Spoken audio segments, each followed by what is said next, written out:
the big game, we'll tell you what to expect from the all-star quarterback in his first Super Bowl run. And later on, Valentine's Day is right around the corner. Are you sending flowers to your special someone or naming a cockroach after an ex-lover? We will have these stories and a lot more on today's edition of UMTV News. It starts right now.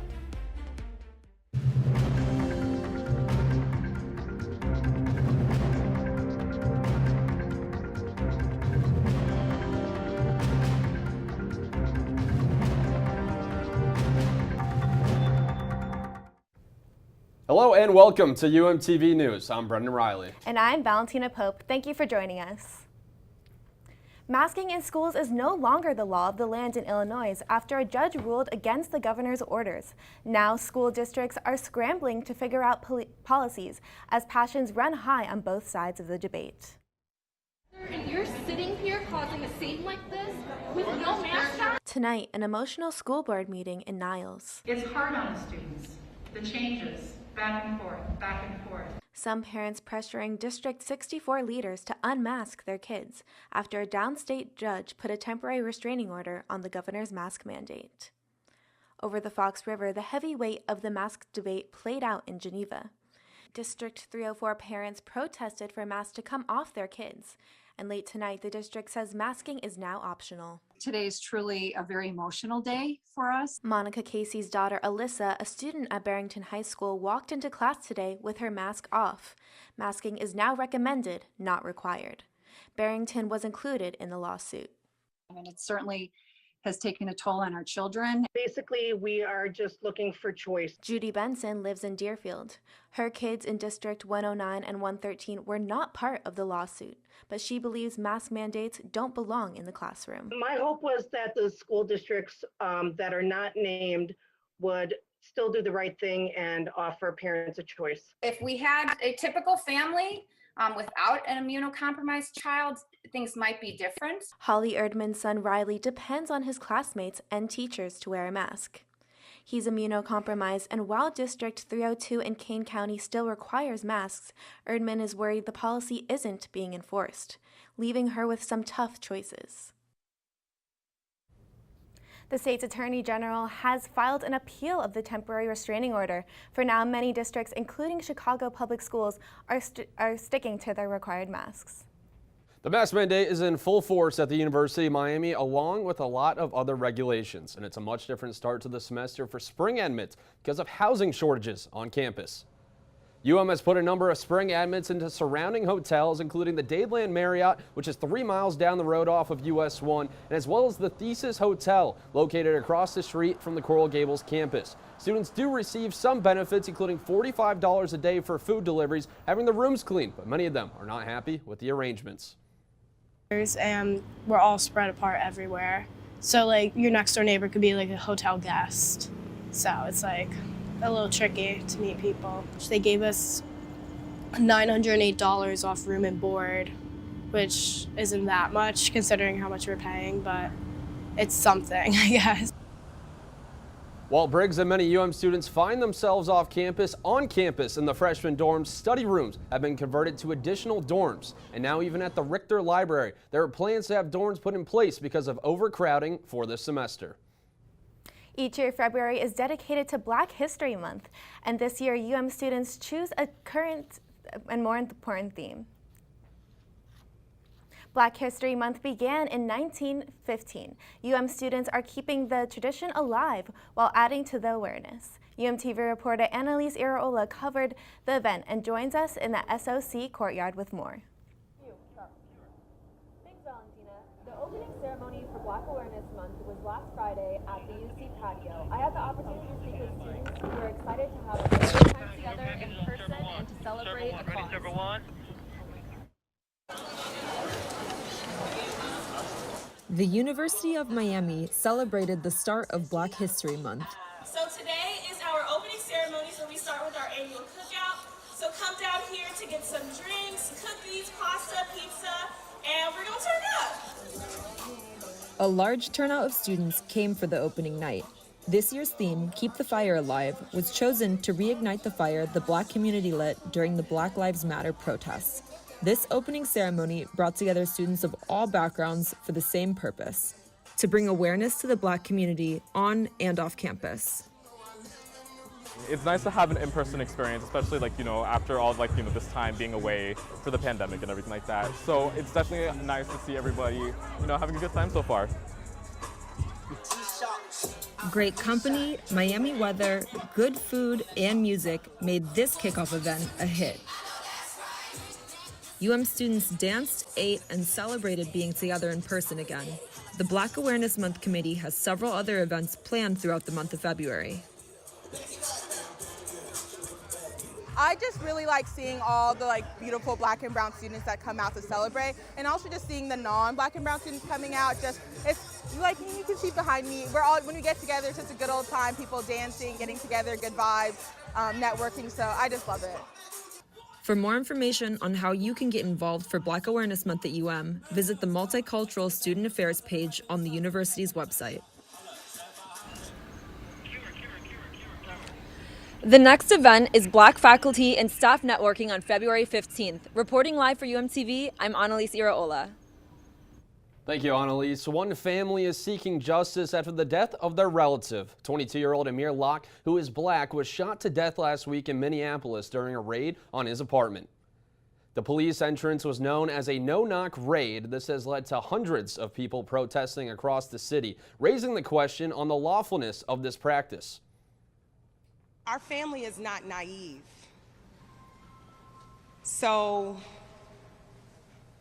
we understand that it was not necessarily a person, but a system of injustice that has killed Amir Locke.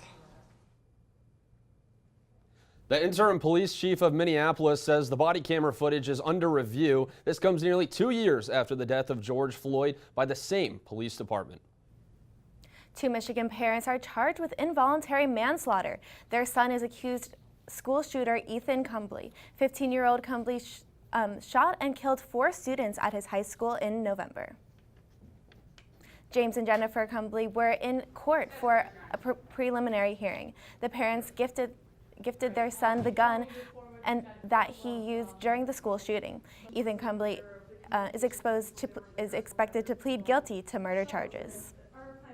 Say goodbye to Spirit and Frontier Airlines and hello to a discounted combination of the two.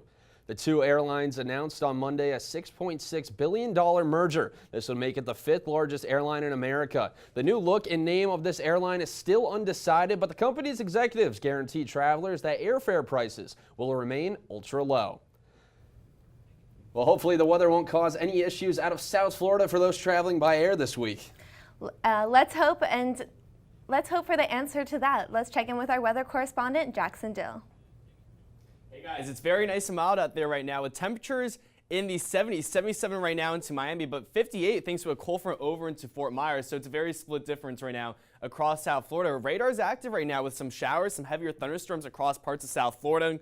Right now moving toward the Miami area. So if you're heading out the door, make sure you have your umbrella. It is quite wet out there. And watching into our trends tonight, we're going to see multiple showers, rounds of rain with this next stationary front moving through over the next 24 hours. So by the time we start tomorrow, we'll see some showers on the radar, especially toward the west coast. And then we'll see more showers moving in as we head toward the midday hours and tomorrow afternoon. It's not until tomorrow evening when we start to dry out. And behind that front tomorrow, cooler temperatures with highs only in the low 70s. So temperatures will be 5 to 10 degrees below average. And for a 70 forecast, you can see we'll stay on the cooler side heading in toward Thursday as well. We'll see a gradual warm up heading into the weekend, approaching 70 degrees. But our weekend forecast comes with a chance for some showers before we dry out and cool down heading into next week. Guys? Thank you, Jackson. And coming up after the break, we will take you to one event that helps the fight against cancer. Plus, we get the scoop on the latest Olympic news and the inside look at the Pro Bowl. Stay tuned. UMTV News will be right back. When I was in foster care, I never knew when I would have to move, so I always had my suitcase ready to go. Then one day, I was adopted. My new parents opened their hearts and home to me. My parents cook my favorite breakfast for me every morning. My parents take me on trips I never thought I would go on. They gave me a home and an even better reason to use that suitcase. My parents aren't perfect, but they're perfect for me. what to expect when you're expecting Like here. a teenager. Today, I'm going to show you how to team-proof your home. The Pro Bowl has returned to Las Vegas this year after closing down for COVID last year. Seems like it was a day full of excitement. We are joined live now in the studio by reporter Jaya Williams, who was in Las Vegas over the weekend and covered the event. Jaya, how was it? That's right, Valentina. Football fans are gearing up for the Super Bowl. But before they head to LA, I talked to some who came to Las Vegas to celebrate the NFL's best players at the 2022 Pro Bowl. Nearly 2 years into the pandemic, it's clear that we all took a lot for granted. For football fans, it was being able to show up for their favorite teams at the Pro Bowl. It was heartbreaking. I love the Pro Bowl. The bowl was set to be at Allegiant Stadium last year, but was canceled. Now, fans are finally welcomed back to fabulous Las Vegas. They're here from all across the country to celebrate the best players in professional football. Vegas is a blessed place on planet Earth. Perfect weather, perfect sports atmosphere. And this is like 1 in a million opportunity right here. And this Cowboys fan isn't the only one who thinks so. Sports lovers from all around seem to agree. Vegas was the perfect place for a Pro Bowl comeback. You can't even beat this right here, man. Look around. Beautiful people, beautiful atmosphere, everything. With the NFL being in Vegas, it's an amazing thing, man. And while there are many fabulous things about Las Vegas and Allegiant Stadium, the most important thing for fans is being able to support their teams again, in person. You can see the passion, the joy, and just how much being here means to fans by looking at their outfits. I live and breathe football. I make up different costumes every week, and we just love football. To me, it's like watching gladiators fight. But for some people, this event was about much more than just football. Mark Ocasio has been dressing up for his team the past 28 years. He's never missed a game. Oh man, come on, girl. This is my therapy. This is my passion. The best thing is making memories and making friendships and dropping that little seed of positivity. And that's what it's about. It's safe to say that after this Pro Bowl, Las Vegas has not seen the last of the most passionate fans of football. Reporting for UMTV, I'm Jaya Williams. It's safe to say that after this Pro Bowl, Las Vegas can expect for passionate sports fans to return in the future. Reporting live for UMTV, I'm Jaya Williams. Thank you, Jay. And speaking of the Super Bowl, it is finally upon us, with the Cincinnati Bengals and Los Angeles Rams gearing up so you'll win the Lombardi Trophy this Sunday at SoFi Stadium in Southern California. One of the major storylines heading into this game is the quarterbacks, with Bengals QB Joe Burrow and Matthew Stafford of the Rams both playing in their first Super Bowl. But for Stafford, who spent the first 12 years of his career with the Detroit Lions, this opportunity is everything. These opportunities are what you play the game for. You know, I'm so lucky to be in this situation and being able to go out and battle one more time with this great group of guys that I have as teammates and coaches. Stafford, in his 12 years in Detroit, went to the playoffs 3 times, losing in the wild card round each year. He now has a chance to cement his legacy with the win on Sunday. Kickoff is set for 6:30 p.m. The Beijing Winter Olympics are underway, and Team USA figure skating star Nathan Chen not only set a personal best with his men's short program on Tuesday, but also he broke the world record. The 22-year-old 3-time world champion Nathan Chen has put the U.S. in the lead in the team event with his performance in the men's single short stake portion of the program on Tuesday. He also broke the world record with a score of 113.97. U.S. skier Darian Stevens is the only American to make the final of women's big air freestyle skiing. Though she finished in 11th, Stevens started off with a strong switch 1080. Olympic superstar Eileen Gu won gold in the women's free ski big air final at the Winter Games in Beijing on Tuesday. She jumped into the top position with her third run. In a controversial move, Gu, who was 18, decided to represent her mother's native China instead of the U.S., her country of birth, in the Games. Friday, February 4th was World Cancer Day. One team in Miami united to fight cancer in an unexpected way. UMTV reporter Nicole Briez is outside in the School of Communication courtyard with the latest. Nicole, what can you tell us about these people and what they're doing?